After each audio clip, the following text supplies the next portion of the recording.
Hey everybody, this is Zachary Jeans. Let's keep walking through this Bible. So today is day 283, and we are in James, and we're finishing up chapter 2. It's all about walking the talk and not faking it. There's no faking it till you make it. You gotta kind of like express the truth of what you are through this life, and if you ain't expressing Jesus, then you shouldn't fool yourself, right? You shouldn't somehow believe that things are right inside. If you say you believe in this, but then when it comes to actually living it out, you're just like, nah, whatever. And then you're like, yeah, Jesus is my insurance policy. We'll see if it works out. Well, I can just tell you, James will tell you, no, that's not faith, because real faith produces real works. And anything else is a fraud. So let's not be frauds.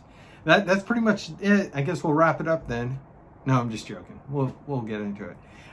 If you could, love you. Thank you so much. Hit the like button on whatever you're listening or watching this on, and appreciate you so much. For those who want to support what we're doing, what I'm doing here, thank you so much. You're more than willing to buy me a cup of coffee over there on the link. It's ko.fi/Zachary Jeans. It's kind of like short for coffee. That link should be in the description. Again, everything I do here is free.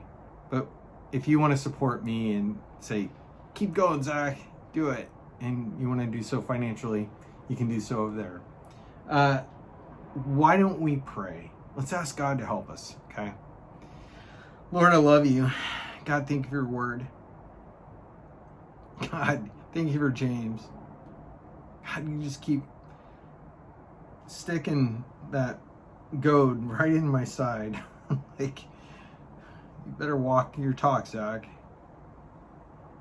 Lord, I pray, God, for those taking time to get in your word, reading this really hard letter, hearing hard things, dealing with hard emotional things. Oh,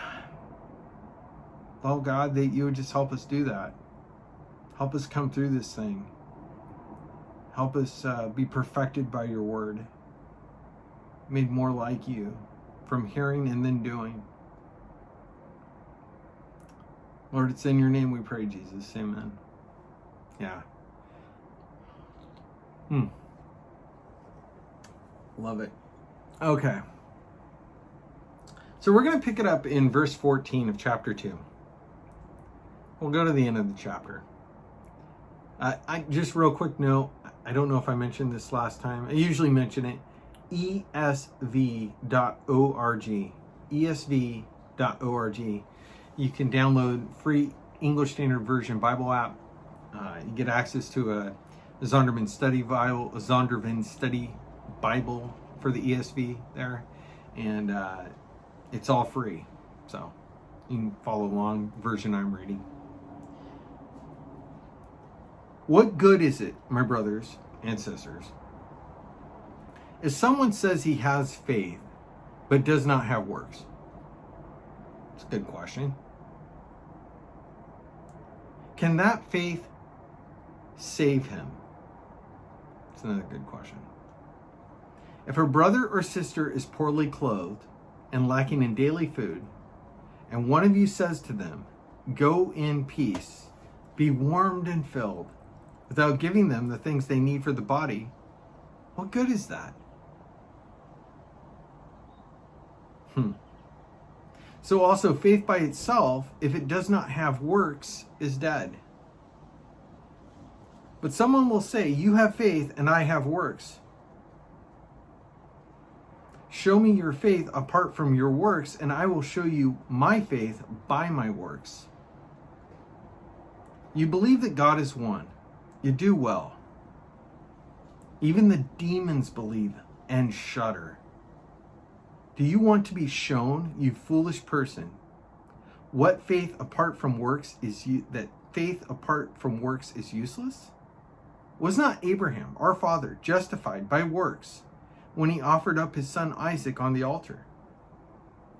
You see that faith was active along with his works, and faith was completed by his works. And the scripture was fulfilled that says Abraham believed God and it was counted to him as righteousness. And he was called a friend of God. Man. You see that a person is justified by works and not by faith alone. And in the same way, was not also Rahab, the prostitute, justified by works when she received the messengers and sent them out by another way? For as the body apart from the spirit is dead, so also faith apart from works is dead. So this is a strong message, counterbalancing, not countering, counterbalancing those who say,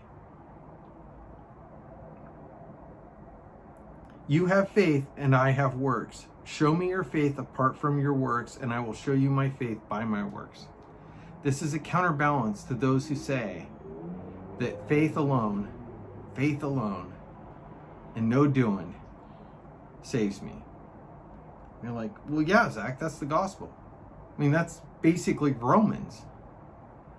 And this is why this passage has been so hard for so many Christians, so many teachers, so many entire denominations over the decades and hundreds of years.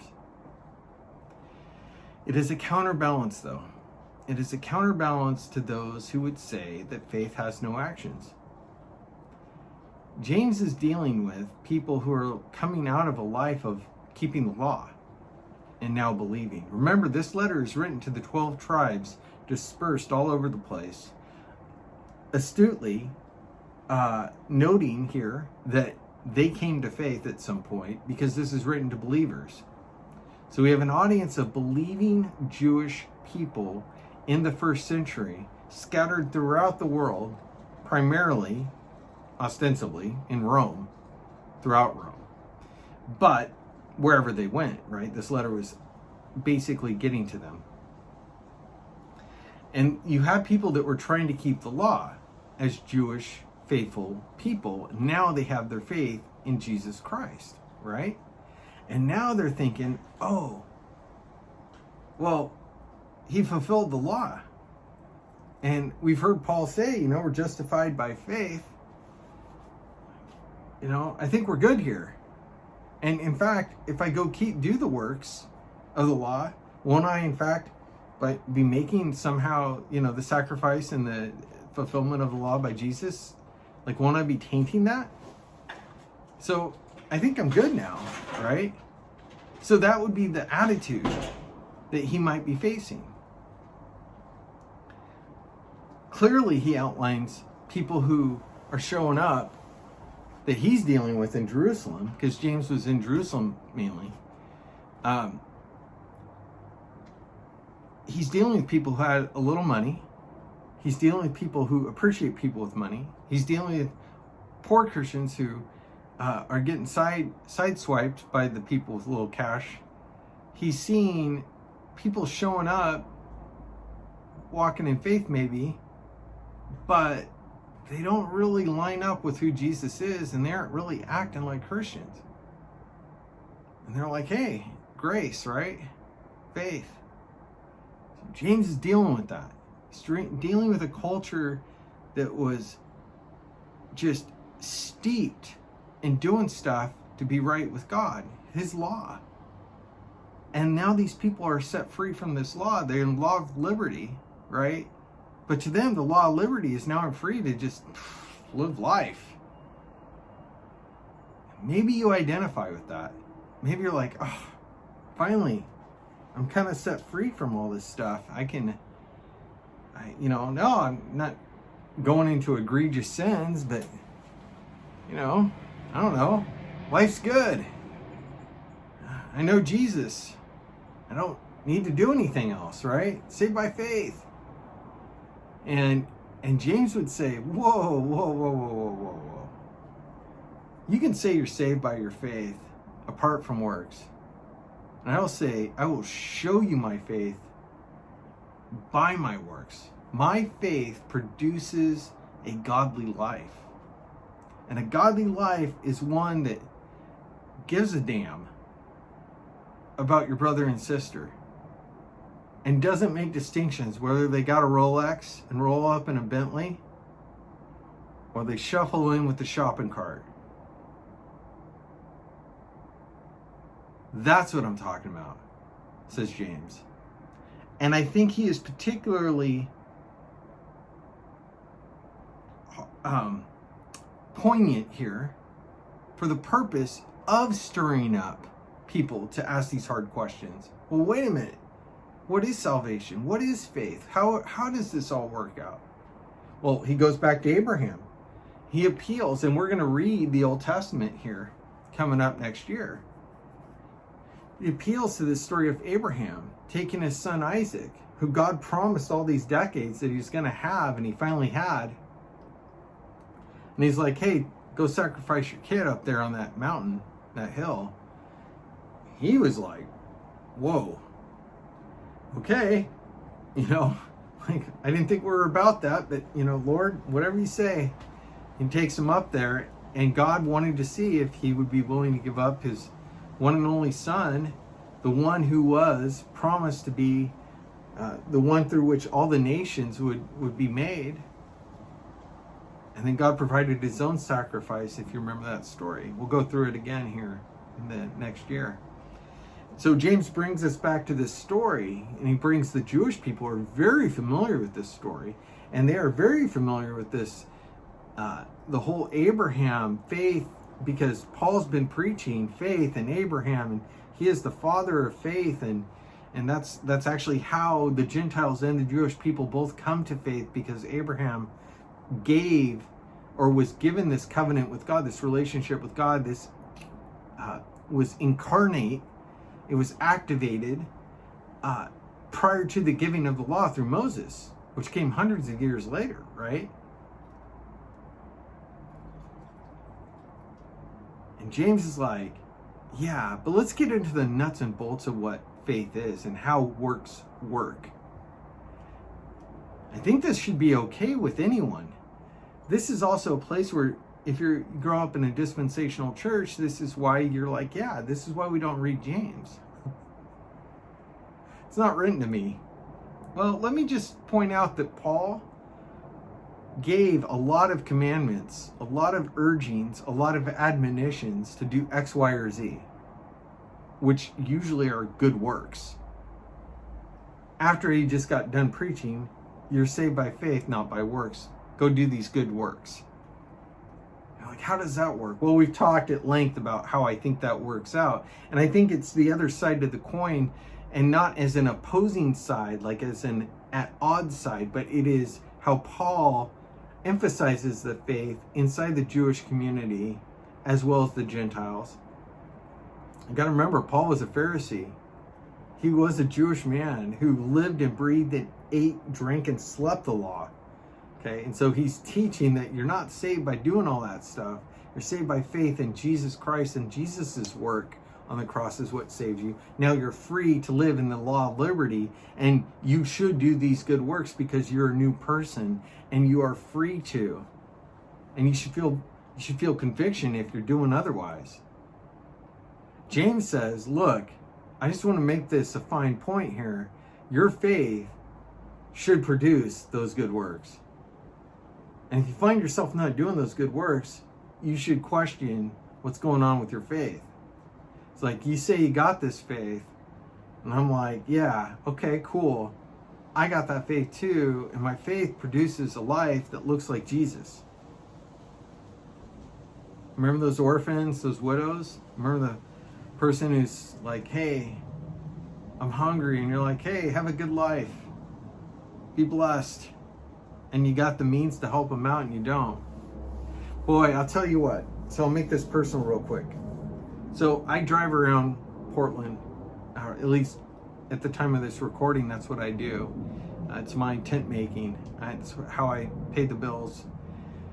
And I drive at night, and that's where I serve. And I pick people up from every possible background, the wealthiest people in the area to some of the poorest. And I drive amongst those that are literally on the street, that are frozen in their drug use. And there are people waving signs left and right, anything helps, God bless, this and that. And it's really hard because this verse hits me. The problem is I know that, and enough conversations have been had with people, that what's happening is, like, if you give something to somebody who's able to wave the sign there and stand there, they're either doing that for a collective group, or they're doing it for themselves. And they aren't lacking access to a food card, and they aren't lacking access to a food pantry or to benefits. They're waving the sign because their benefits don't pay for meth or fentanyl. That's the problem. So there was a huge scam going on where they would get food benefits and they go buy plastic water bottles because they had a redemption value and they were easily collapsible and light to carry. So they take your food benefits that they were given and they go buy a bunch of bottled water, empty the bottled water on the ground, take the empty bottles over to the redemption, right? Get the money from the bottled waters at a greatly reduced rate because the bottled water costs more, obviously, than what they get back, but they don't care because they get the cash back, then you can go buy the fentanyl or the meth. You're like, Zach, that doesn't happen. Yeah, it does. It did, and it does. So when I drive by somebody who's like, oh, I need food, I'm like, you're lying to me. And I don't want to give you meth because that's what you're going to go do with this, or you're going to go use it for fentanyl. So how do you help? How do you love people that are on the street? Well, here's the deal. You could go buy them some food. Here's another problem. You can drive past and you look down and, like, there's a ton of food there and a bunch of drinks. And then you'll see them. They'll take that stuff and they'll hide it. I see them walk across the street and take stuff and go stick it in the bushes or behind a tent and walk back over. Because if somebody sees that they have the food in the, bottles of, soda or whatever it is that they've been asking for, well, nobody's going to hand them more money for food because they're like, look, dude, you got stuff lined up there. Because what they really want is the cash. It's hard. It's hard. Now, some Christians in the past, I think I've told this story recently, Oswald Chambers and others, their attitude is like, look, God told me to give to anyone who asks. I'm just going to trust that when I give this to you, even though I know you're going to use it for the wrong thing, I just want you to know, I'm praying that God will use it, whether you use it for the wrong thing or the right thing, to do His work. I just want you to know God's going to be working in this. You can go get high on meth or fentanyl or whatever it is. And that may be the thing which they choose to do. And it's the wrong thing. But I'm praying that God will use it for you to hit rock bottom and come to Him. I guess that's one way you could look at it. I take it to mean that if, like, I meet somebody that's in real need, I'll give you an example where maybe a different context. So I used to work in the marketing software tech world. And I took it upon myself to apply this principle to anybody I'd meet. Now, as a result, I left a lot of money on the table. And I had to learn over time. I realized, businesses would approach me through people and ask for help. And because by God's grace, I was good at what I did, analyzing business, analyzing sales structure, marketing patterns, different aspects of software distribution, different things that for whatever reason, I had ability to see into, understand, and help people get, unstuck in whatever they were dealing with. Finding paths forward. And so over time, I built up this reputation of being a helper, a lover, a giver. And it was great. I loved doing it. I had clients, I paid my bills, but even my clients, what would happen is they would get what they could out of me. And then instead of advancing in good faith our relationship, they would try to short me because I was such a nice guy. They figured they'd get over on me. And then they were just like, oh, well, I think we're done here. And usually leave me standing at the altar, as it were, at the end of the year. And I'd have to find new clients. Another way would be other businesses would approach me through people that I would network and become friends with and whatever. And, we'd have a couple drinks or whatever. They'd talk, take me out to dinner, want to pick my brain. And, let's do business together. Oh, definitely. What do you think we should do here, just as an example? We've been acquaintances or friends for 2, 3, 4, 5 years online. Goodwill. No. After that night, I didn't hear anything from them. They took everything I told them. They applied it. Whatever. No contract. Yeah. And then I would meet some single mom coming out of, a tough situation in life, getting into the software world and trying to find their way. And how do I build a personal brand? How do I build my network? Zach, I don't know. And I would help them. And that always was great. I'd help them just like the person who ran the company. Because again, no distinctions, right? They need help. Now, they aren't starving for food on the side of the street. None of these people are. But the same principle, right? You gotta help. And I'll tell you, what I found out the hard way is that, billion-dollar companies would take some of the things I would share, and people in those companies would take what I would come up with. And because I didn't charge and I put it out there, they would take it. And I would see them use it in marketing campaigns year after year after year. Things like that. And I realized, holy cow, see, this is what's really hard.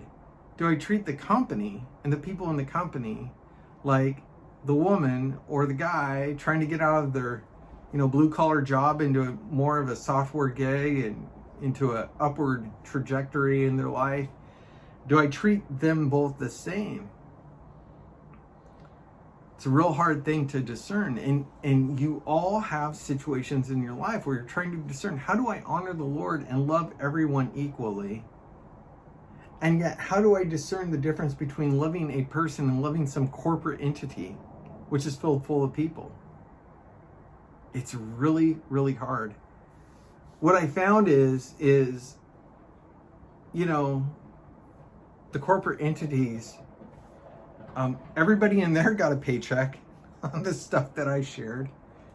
I'd have even people interview me for positions at a company and use that because people knew who I was, and they would take the interview, not because I had a shot at a job that was listed, but they would take it and then they just kind of ask me questions, get some ideas. And they're like, great, we'll talk, or, and then I'd see in some chat forum somewhere down the line at a conference, them rolling out some of the stuff I was talking with them about on our phone call. So it's interesting. Now, am I asking to be somehow rewarded for that right now? No, what I'm trying to share with you is real world examples, both in the nitty gritty of where I struggle with to know when to give, the hamburgers out, when I'm driving around. Occasionally, a couple times, every now and then, I try and go out and give something out. Buying a bunch of cheap hamburgers while they're still hot and just driving them around and handing them out. That is cool, and I haven't done that in a while. I need to do that again. But finding somebody on the side of the road when I see it every night. I've seen expose news stories on it. Like, there's a whole scam cycle going on because people buy cheap meth and cheap fentanyl, and that sucks. And I don't want to be a part of that. Yet, you're in the world and I'm facilitating all kinds of stuff by driving people in my car back and forth that I know isn't honoring the Lord. So it's all very hard to live in this world and love people is what I'm getting at. But I think if we digress, we pull back to the beginning here. What's James after? James is after people who actually care to wrestle with this stuff. Do you actually even wrestle with this question? Or are you just like, yeah, I don't even think about it. Why would I work hard enough for my own stuff. Why am I giving it away? Okay, you say 10%? Okay, I'll give my 10%. Am I good? Good with God? Great. Moving on.